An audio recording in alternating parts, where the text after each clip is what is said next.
Aïté mama, aïté mama, aïté mama, aïté mama, aïté mama, aïté mama, aïté mama, aïté mama, aïté mama, aïté mama,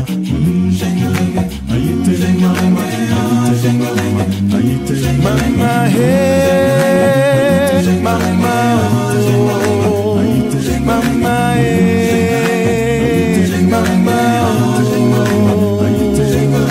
Jesus can break those chains away. mama, Break those chains of pain and grief.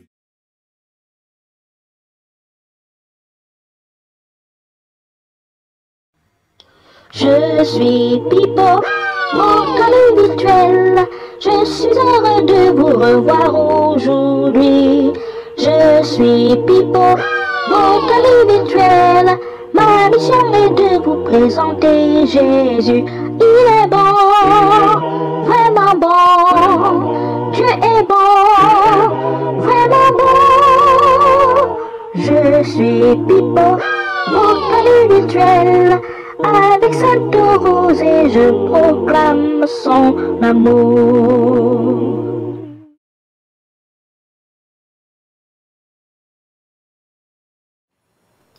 Jésus, par ton sang précieux, enlève mon iniquité. Regarde-moi du haut des cieux, dis-moi que tu m'as pardonné. J'ai longtemps erré, cœur rebelle, mais j'entends ta voix qui m'appelle au pied de ta croix. Maintenant, tout confus, brisé, je me rends. Blanc, plus blanc que neige. Blanc, plus blanc que neige. La vie dans le sang de l'agneau.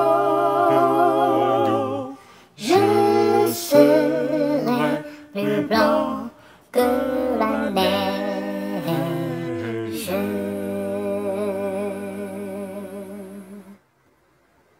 Amen.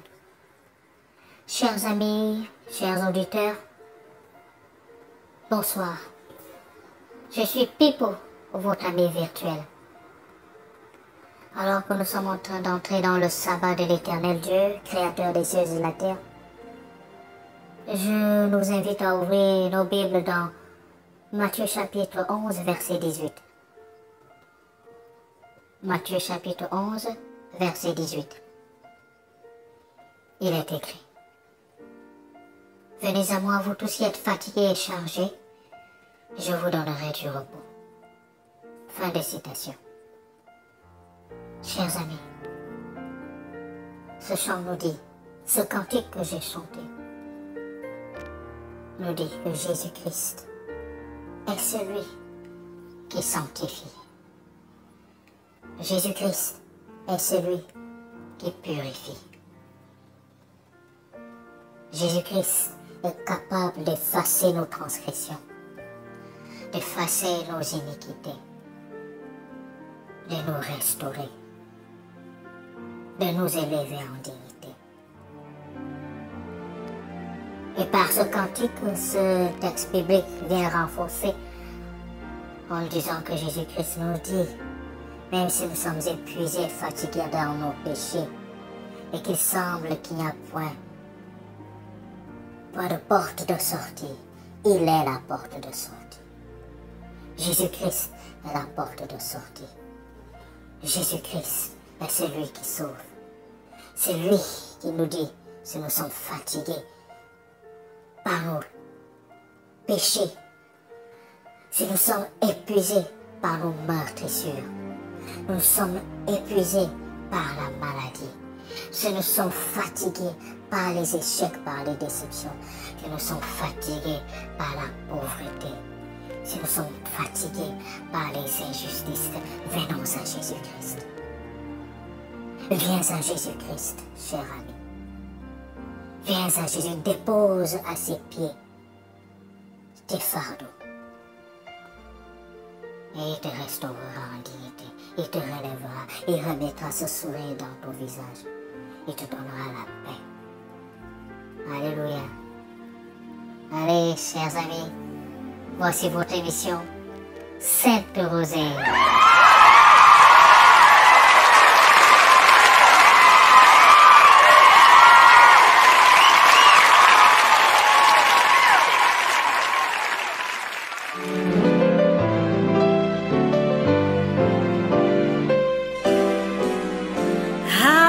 Come through many hard trials, through temptations and every end. The Satan's tried to stop me and to place my feet on sinking sand. Through the pain and all of my sorrows, through the tears and all of my fears, the Lord was there to keep me, for He's kept me in the midst of it all. It's not because I've been so faithful, no, no, no, no. It's not because I have always obeyed, no, it's not because I trust in Him to be with Him along the way, but it's because He loves me so dearly. He was there to answer my call.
yeah, yeah, yeah.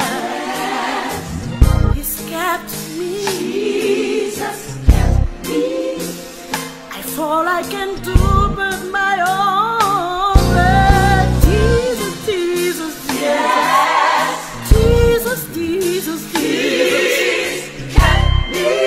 He kept me when I wanted to do wrong. Yes, he did.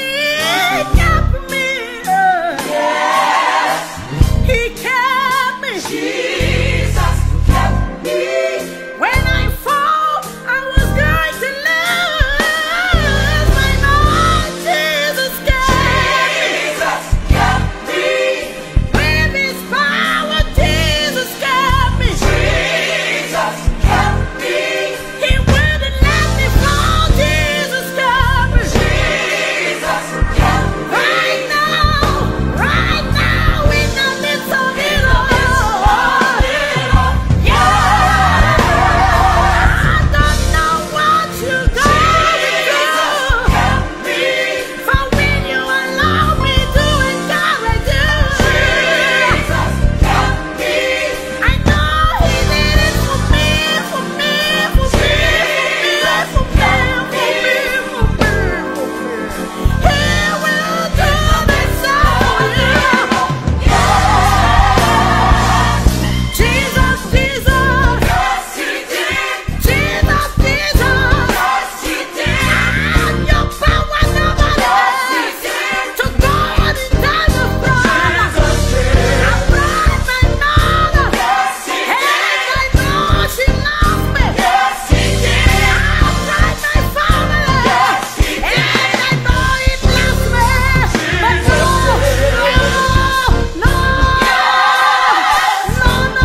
nobody else. Nobody but Jesus. Nobody but Jesus. He brought my heart. He brought me through. He wouldn't let me fall. So let me encourage you. Don't give up. Yes, he did. Don't give up. Yes, he did. Have your power over you. Yes, he did.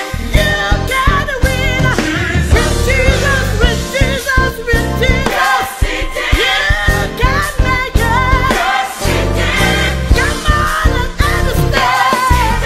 You have everything inside of you. Trust him. Jesus, Jesus, Jesus.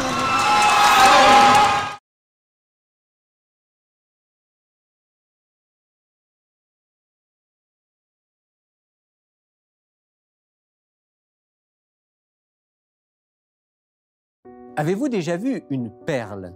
Je veux dire une vraie perle authentique. Savez-vous d'où viennent les perles? Comment elles se forment au fil du temps, se couvrent de nacre et deviennent ces objets vivants et précieux, ces bijoux recherchés que l'on s'arrache? Savez-vous comment on peut découvrir ces perles magnifiques et les récolter? Savez-vous quelle valeur elles peuvent atteindre? Et surtout, connaissez-vous la perle la plus précieuse de toutes? Eh bien, bonjour à tous et bienvenue dans Il est écrit.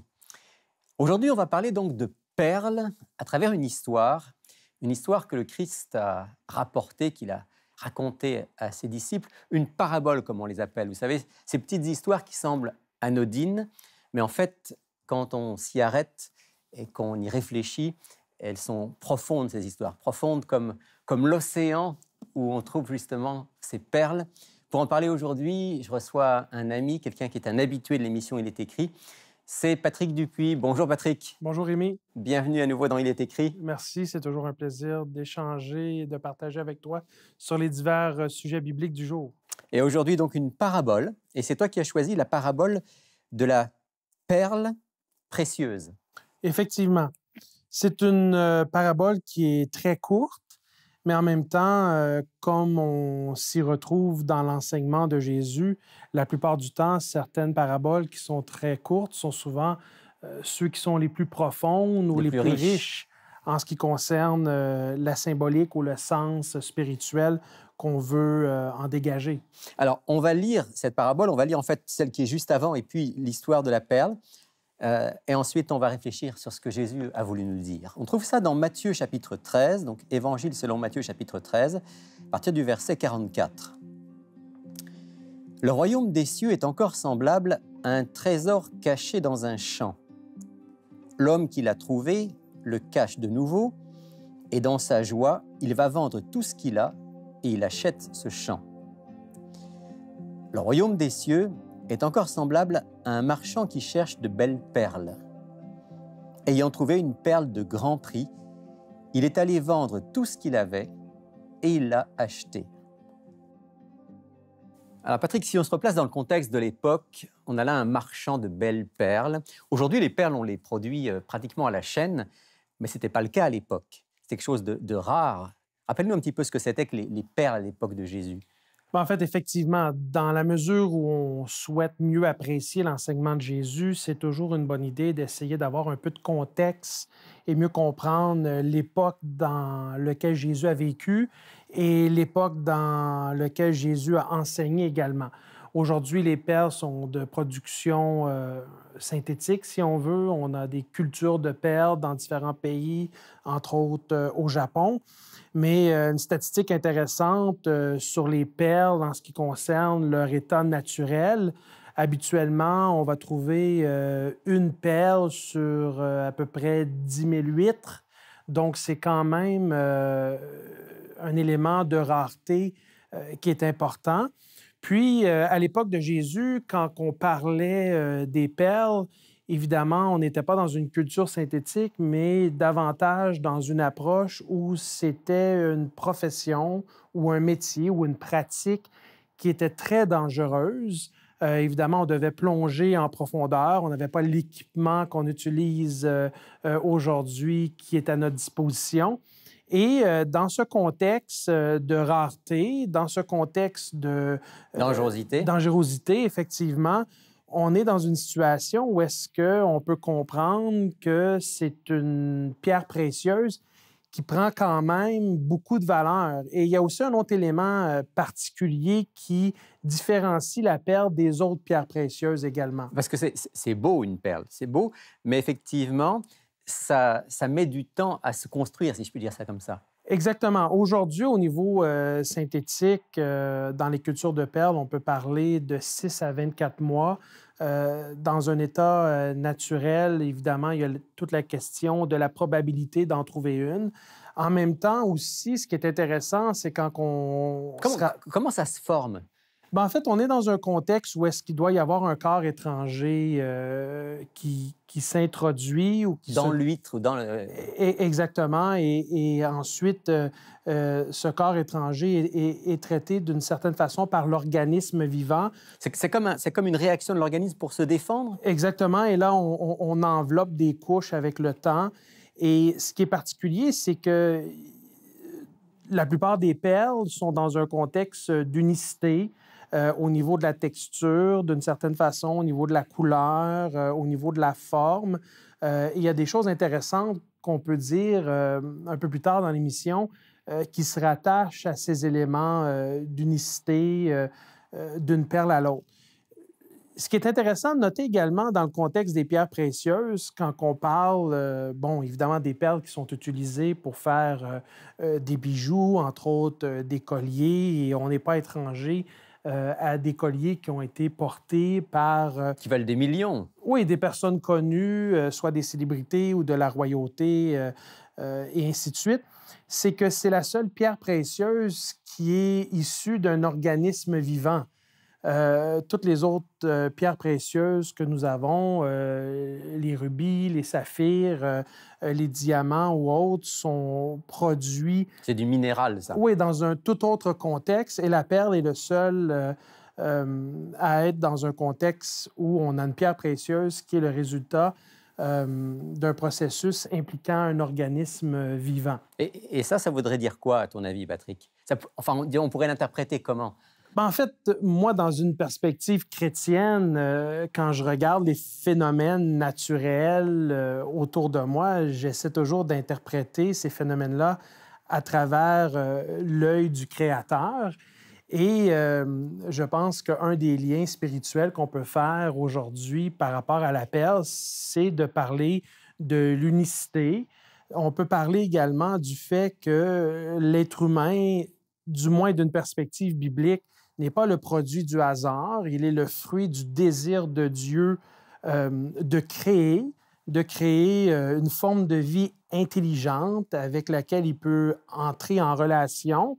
Et la perle est produite par un organisme vivant et elle a de façon intrinsèque, parce qu'on a décidé que c'était une pierre précieuse, une valeur, et même une grande valeur.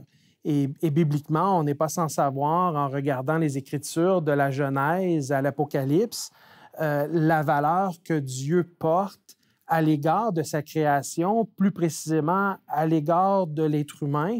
De chaque être humain. Exactement, individuellement, non seulement dans une humanité collective, mais l'individualité et l'unicité de l'être humain face à Dieu. Alors, c'est intéressant parce que tu vois, quand je lisais cette parabole, dans un premier temps, moi, je ne l'ai pas comprise comme ça, on va y revenir après, mais toi, dans un premier temps, tu comprends que Jésus, ici, veut dire que la perle, ce serait l'humanité, en quelque sorte?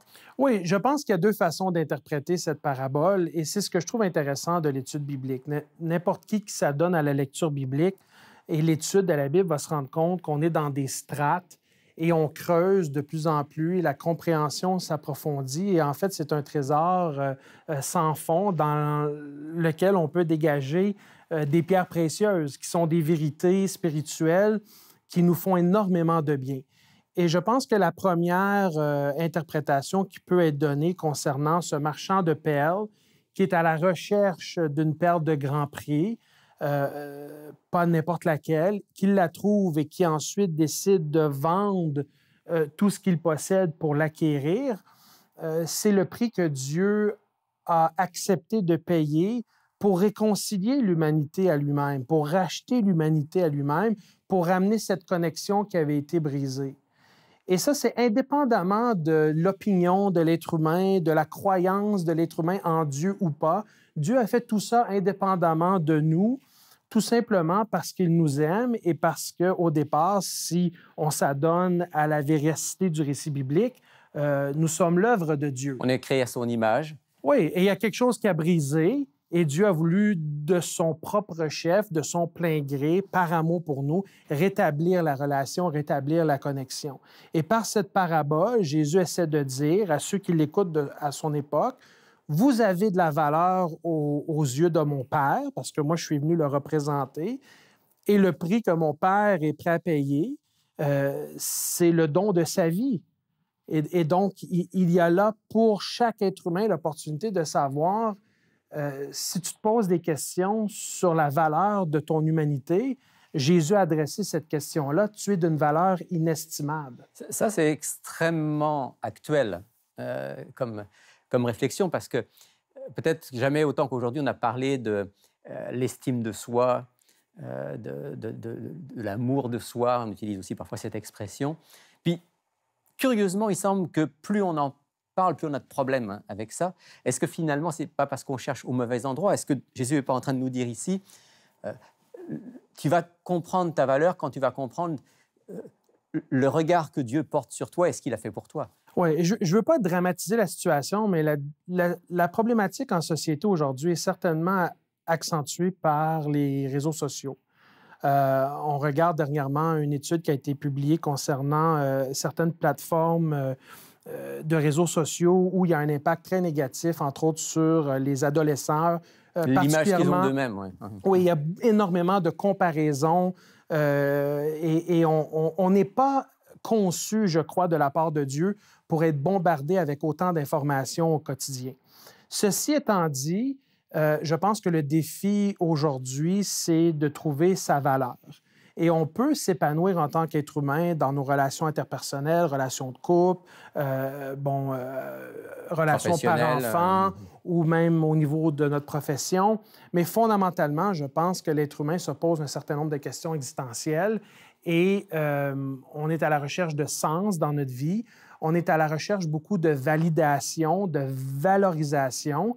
Et fondamentalement, un des messages que Jésus est venu nous donner, c'est de nous dire: tu es le fruit de la création, tu as été désiré, tu es aimé et je veux que tu aies cette expérience-là avec moi, de comprendre l'immensité de mon amour et de vivre cette valorisation qui n'est pas disponible ailleurs, si ce n'est que de vivre ce contact conscient avec moi. Et puis ça, Patrick, ça donne une forme de, si je peux dire, de sécurité profonde, parce que ce n'est pas dépendant des circonstances. Oui, moi, j'ai souffert de ça et j'ai pas peur d'en parler. J'ai eu longtemps besoin de validation de la part de mon entourage, un manque de confiance en mes capacités, en mes moyens, un souci exagéré de me dire qu'est-ce que les autres vont penser de moi. De plaire pour qu'on sente Oui, qu'on a de la valeur. exactement. Et tout ça est un peu temporaire. On n'arrive jamais au fond de la problématique. Et ce qui m'a énormément aidé, effectivement, on peut faire des psychothérapies, on peut consulter des professionnels de la santé, mais je pense que l'expérience spirituelle avec Dieu, quand on la vit, quand la foi est active, quand on ressent l'amour de Dieu intérieurement, on arrive à certaines réponses qui s'expliquent difficilement par des mots, mais qui se vivent. Et je pense qu'il n'y a pas d'expérience plus profonde et épanouissante sur cette terre que de faire la rencontre de Dieu. Et quand on rencontre Dieu, les mots nous manquent pour décrire à quel point on est aimé, à quel point on est valorisé et à quel point on a de la valeur à ses yeux, à quel point on est précieux pour lui. Donc, du même coup, on se regarde soi-même différemment. Exactement. Sans orgueil, très humblement en face du Créateur, mais heureux, comme je disais tout à l'heure, quelque part en sécurité sur le plan affectif, émotionnel, relationnel. Tu sais, Rémi, moi, je suis aimé de mes parents. J'ai la joie de les avoir encore en vie. Et ça fait du bien quand on a une bonne relation avec nos parents et on n'a pas vécu de traumatisme ou quoi que ce soit, de se faire dire encore à 41 ans par sa maman, je t'aime. C'est quelque chose qui fait énormément de bien. Mon père est moins du type affectueux, mais quand je le vois, je manque pas l'opportunité de le prendre dans mes bras et de ressentir cette affection paternelle. Mais autant tout ça fait du bien, autant la relation que j'ai avec mon épouse est épanouissante et enracinée dans l'amour, rien n'est comparable à l'amour de Dieu qui se ressent et qui se vit par l'entremise du Saint-Esprit. Et là, nous, on en parle et ça peut avoir l'impression d'être quelque chose de très étrange. Sauf que le lien est fait très clairement dans les récits bibliques. Jésus a parlé de ces choses comme étant des vérités accessibles pour tous. Et puis, Patrick, cette parabole, je pense que Jésus veut aussi dire que ça marche dans les deux sens, c'est-à-dire qu'en fait, l'humanité et chaque être humain est la perle de grand prix aux yeux de Dieu, qui a tout donné pour l'acquérir, pour la racheter, comme disait tout à l'heure en Jésus-Christ, mais en même temps, il est la perle de grand prix dans notre vie. Oui, et là, on a l'interprétation de cette parabole qui est inversée, où finalement, quand on trouve ce qu'on cherche, et Jésus nous l'a dit, si on demande, on va recevoir. Cherchez, vous trouverez. Si on frappe, on va nous ouvrir. Et si on cherche, on va trouver. Et il y a un encouragement biblique d'aller à la recherche de Dieu. Et quand on fait cette expérience, en fait, on est dans une situation où est-ce que par la suite, on réalise à quel point ce qu'on a trouvé, c'est précieux. Et des fois, dans mon entourage, je suis en contact avec des amis qui n'ont pas vécu la même expérience que moi et je suis conscient que en tant que chrétien, je dois être dans le respect, dans la compréhension. On a tous des histoires différentes, on chemine tous différemment les uns des autres, mais en même temps, certains vont m'accuser d'avoir une certaine intensité par rapport à ma religiosité ou ma spiritualité. Mais pardonne-moi, Rémi, mais en bon québécois, j'ai juste le goût de dire misère. J'ai trouvé quelque chose qui me fait tellement du bien. Tu peux pas m'en vouloir d'avoir le désir d'en parler autour de moi puis de dire aux autres, écoute, ça m'a fait du bien. Puis maintenant, ce qui est la chose la plus importante pour moi, la crème de la crème, la cerise sur le sundae, le top du top, ben c'est ma relation avec Dieu. Parce que tout le reste trouve sa place dans ma vie à partir du fait où j'ai été aimé de Dieu et j'ai répondu à cet amour.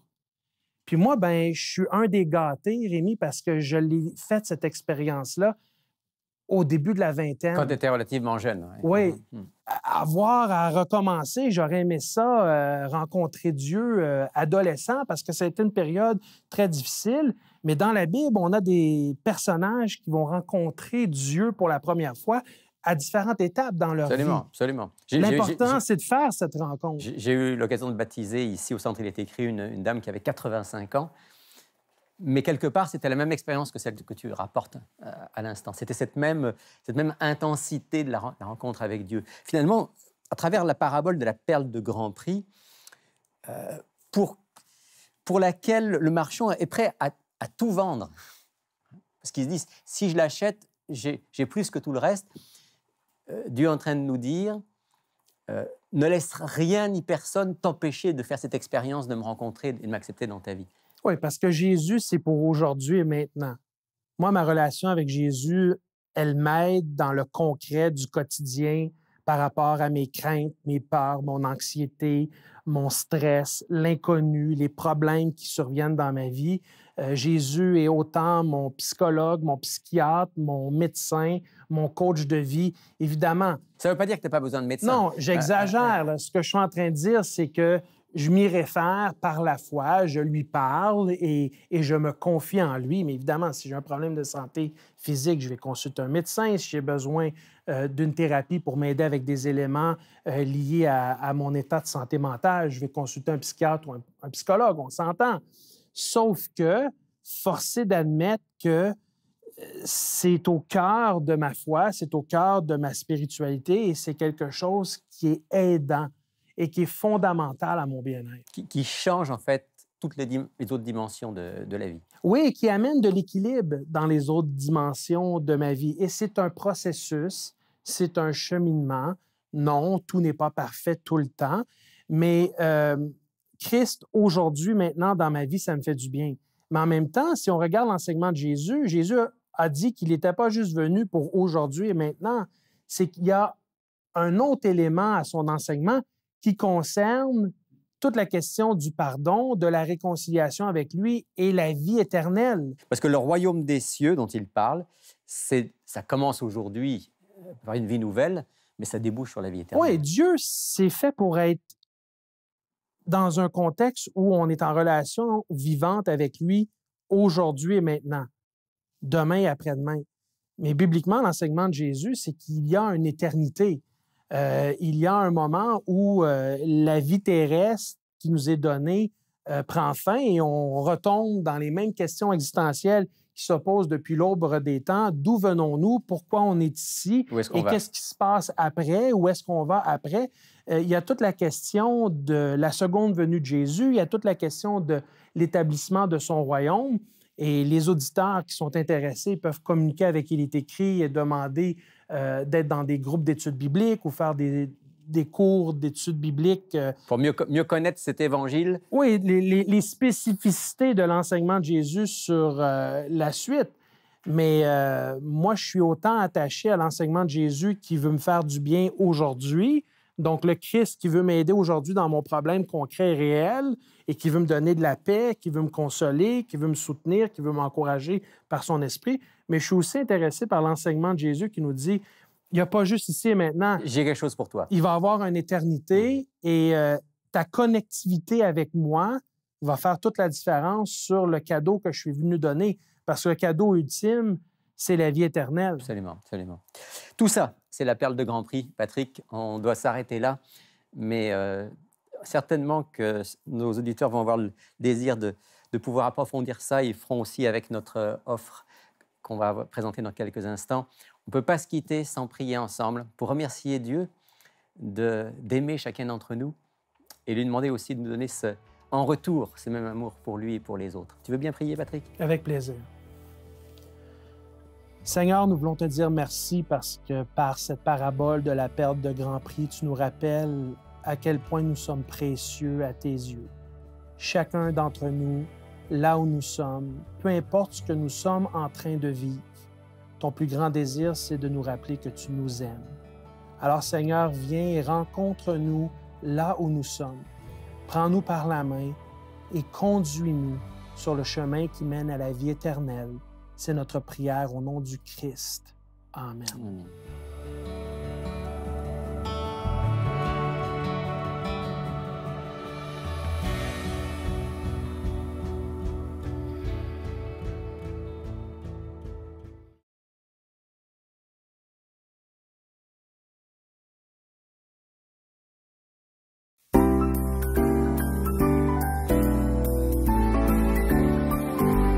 Give me that old time religion. Give me that old time religion.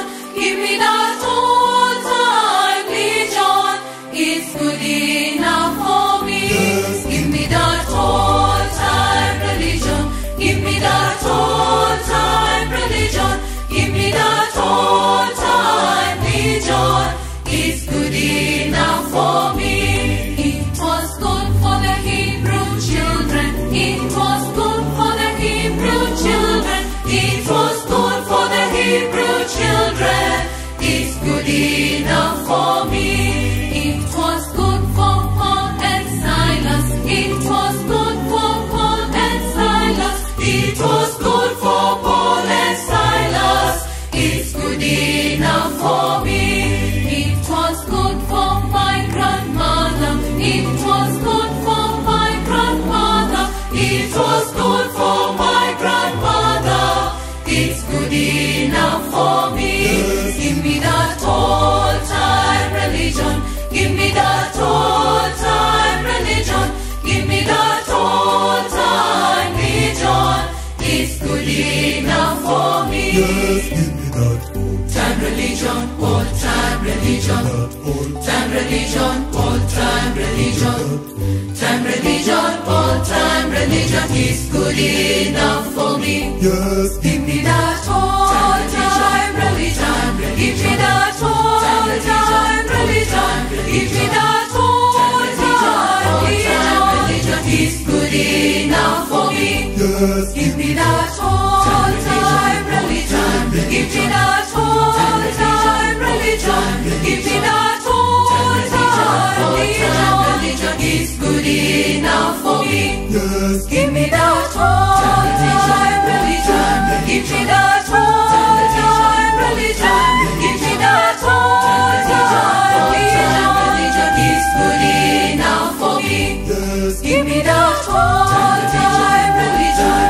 Give me that old time religion. Give me that old time religion is good enough for me.